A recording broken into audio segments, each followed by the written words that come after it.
জামাত চরমনাই ঐক্য আরো সুদৃঢ় এবং নেতাকর্মীরা উজ্জীবিত।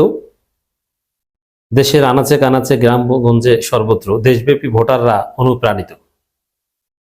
তাদের মধ্যে একটা আবহ, একটা আনন্দ বিরাজ করছে যে হুজুররা এবার এক হয়েছে। This is first time in Bangladesh, যেটা অতীতে কখনো পারেনি।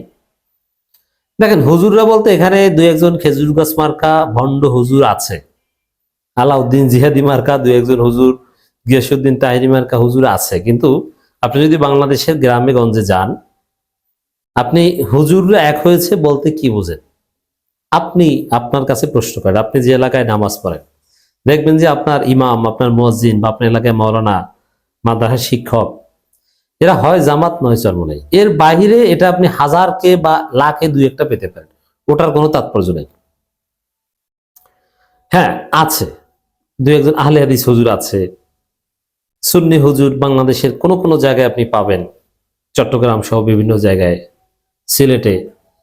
কিন্তু সামাজিকভাবে রিলেভেন্ট হুজুর বলতে যারা বোঝায়, এরা হয় জামাত নইলে চরমনাই। এখন হুজুর যদি এরকম যে তাবলিক মার্কা হুজুর, দুনিয়া উল্টে গেলেও ওই দিকে তিনি মাথা ঘামাবেন না, ওটা নিয়ে তার কোনো আগ্রহ নেই। হুজুর যদি হয় এরকম, তাহলে তার কোনো সমস্যা নেই। সে জামাত চরমনাই করলেও বা কি, খেজুর গাছ করলেও বা কি, ধানের শীষ করলেও বা কি। কিন্তু যে হুজুরের সোশ্যাল রিলেভেন্স আছে, সামাজিক অ্যাপ্লিকেশনস আছে, হয় সে জামাত নইলে Charmonai. Most of them are that of them. এর বাইরে খুব কম, ওটা হিসাবে উল্লেখ করার মতো না। এর মানে আসলে ইসলামপন্থীদের ঐক্য বাংলাদেশে হয়ে গেছে। ইসলামপন্থীদের এই ঐক্যে ওইটাকে ওই জামাত চরমনাই বললেই হয়, বাকিটা বলার দরকার হয় না। এই দুইটার মধ্যে বাকিটা আছে, আরো অনেক আছে। 8 দলের মধ্যে খেলাফত মামুনুল হক আছে। বাংলাদেশে হুজুর বলতে এই মিজানুর রহমান আজহারি, আমির হামজা সহজ বিষয় ভাই, জটিলতায় যাওয়ার দরকার নেই। আপনি বাংলাদেশি হুজুর মনে করেন কাকে? আপনি সাধারণ জনগণ।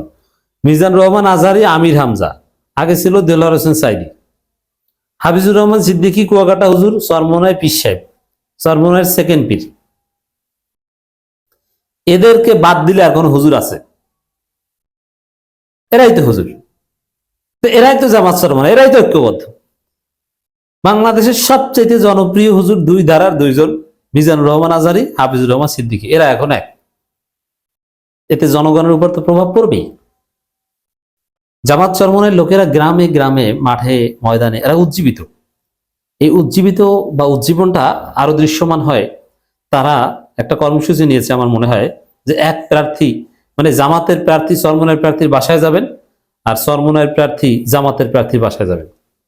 বিভিন্ন জায়গায় দেখি ছবি, হয়তোবা দুইজনের একজন প্রার্থী হিসেবে থাকবে, আরেকজন থাকবেন না, কিন্তু একে অপরের বাসায় যাচ্ছেন এবং তারা ছবি তুলে ফেসবুকে দিচ্ছেন। তারা উজ্জীবিত। এবং টেকেরহাট, খুলনা, ঝালকাঠি, বরিশাল বিভিন্ন জায়গায় সাইনবোর্ড দেখা যায় যে জামাত চরমনাই, মানে ডিজিটাল ব্যানার জামাত চরমনাই, প্রচারে অমুক। এর মানে জামাত চরমনাইকে একসাথে দেখে মানুষ। এবং জামাতের যে অফিসিয়াল পেজ, সেখানে হাত পাখা সম্মিলিত ছবি, সমাবেশের ছবি থেকে নিয়ে হাত পাখা, বড় বড় হাত পাখা সহ ছবি প্রচার করা হয়। আবার চরমনাইয়ের পেজে সেখানে দাঁড়িপাল্লা, মানে জামাত চরমনাই ঐক্য হয়ে গেছে। এতে নেতাকর্মীরা, সাধারণ মানুষ, বিশেষ করে ধর্মপ্রাণ মানুষ যারা ধর্মীয় দৃষ্টিভঙ্গি থেকে ভোট দিবেন, তারা উজ্জীবিত যে এবার হুজুর এক। তাদের উপর বড় তাসির রয়েছে। হ্যাঁ, এখানে কিছু বিষয় এখন আছে, এটা থাকবে, থাকা উচিত, এটাও একটা সৌন্দর্য। যারা হাইলি পলিটিক্যাল, তারা একদম মানসিকভাবে পুরোপুরি এক হয়ে যাবেন। It's very tough for them. তিনি চাইবেন যে এবার জামাতের প্রার্থীকে সমর্থন দিল, সামনের বার যেন আমি এমপি হতে পারি। জামাতের ক্ষেত্রে সেম, যে এর ভোট কয়টা? সারা বাংলাদেশে চরমনায় কোনো ঘাঁটি নাই। চরমনায় সবচেয়ে যেখানে শক্তিশালী, সেখানেও জামাত চরমনার চাইতে 3 গুণ বেশি শক্তিশালী। তাহলে আমি 3 গুণ বেশি শক্তিশালী হয়েও তাদের মূল ঘাঁটিতে আমি আসন ছেড়ে দিব, এটা কোনো কথা? এরকম একটা ফিলিংস জামাতের প্রার্থীর মধ্যে কাজ করবে। এই জন্য নেতাদের মধ্যে কিছু, দিন শেষে ইসলামের বৃহত্তর স্বার্থে কেন্দ্রীয় সিদ্ধান্ত সবাই মেনে নিবে, কিন্তু এরকম চিন্তা কাজ করে, ডেফিনেটলি করে। কিন্তু আসল প্রভাবটা পড়েছে একদম প্রান্তিক পর্যায়ে জনগোষ্ঠীর উপর, যারা অত জটিলতা বোঝে না, যারা শুধু ভোটার, সর্বোচ্চ মিছিলে যায়, এর চাইতে বড় কোনো পদ পদবি তাদের নাই, যারা 5 ওয়াক্ত নামাজ পড়ে মসজিদে, যে নামাজ শেষে জিকির করে, কোন রকম ফরজ নামাজ পড়ে হাঁটা দেয় না, এবং যে কোনো ধর্মীয় প্রোগ্রামে যায়। কিছু লোক আছে দেখবেন, মুরব্বী বা ইয়াংদের মধ্যে আছে, 5 ওয়াক্ত নামাজ পড়বে মসজিদে, কোথাও কোনো মিলাদ, কিয়াম, ওয়াজ, নসিহত, যে কোনো দাওয়াত হলে সবার আগে হাজির। কিন্তু এলিটদের মধ্যে একটা ভাব আছে, একদম স্টেজে না বসার সুযোগ পেলে, তাও ভালো জায়গায় স্পেশাল দাওয়াত না পেলে সে ওয়াজে যাবে না। হুজুরদের মধ্যে, ইসলামপন্থীদের মধ্যে আছে। এবং 5 ওয়াক্ত নামাজ জামাতে পারে না, নেতাদের মধ্যে ঘাটতি আছে। কিন্তু কিছু কর্মী বা কিছু সাধারণ মানুষ আছে, ওই মানুষগুলো উজ্জীবিত, অনুপ্রাণিত, যে না এবার ঐক্যবদ্ধ হয়ে যায়, 8 দল 8 দল 8 দল, এই স্লোগানটা একদম প্রান্তিক পর্যায়ের মানুষের কাছে পৌঁছে গেছে। 8 দল বলার দরকার নেই, আপনার জামাত চরমোনাই বলেন, এর মধ্যে মামুনুল হক আছে, জামাত চরমোনাই মামুনুল হক যথেষ্ট। বাংলাদেশে হুজুর বলতে যে কথা বললাম, মিজানুর রহমান আজহারি, চরমোনাই পীর সাহেবরা, হাফিজুর রহমান সিদ্দিক কুয়াকাটা হুজুর আর মামুনুল হক, এদেরকে বাদ দিলে কোন হুজুর থাকে? আর আমির হামজারা তো আছি।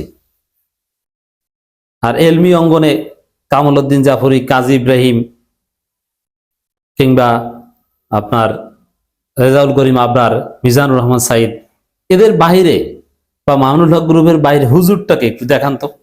মানুষ চেনে, আছে অনেক বড় বড় আলেম আছে এদের বাইরেও, কিন্তু জনগণ চিনে, জনগণের সাথে রেলেভেন্স আছে, এরকম কেউ আছে? নাই, আপনি দেখাতে পারবেন না।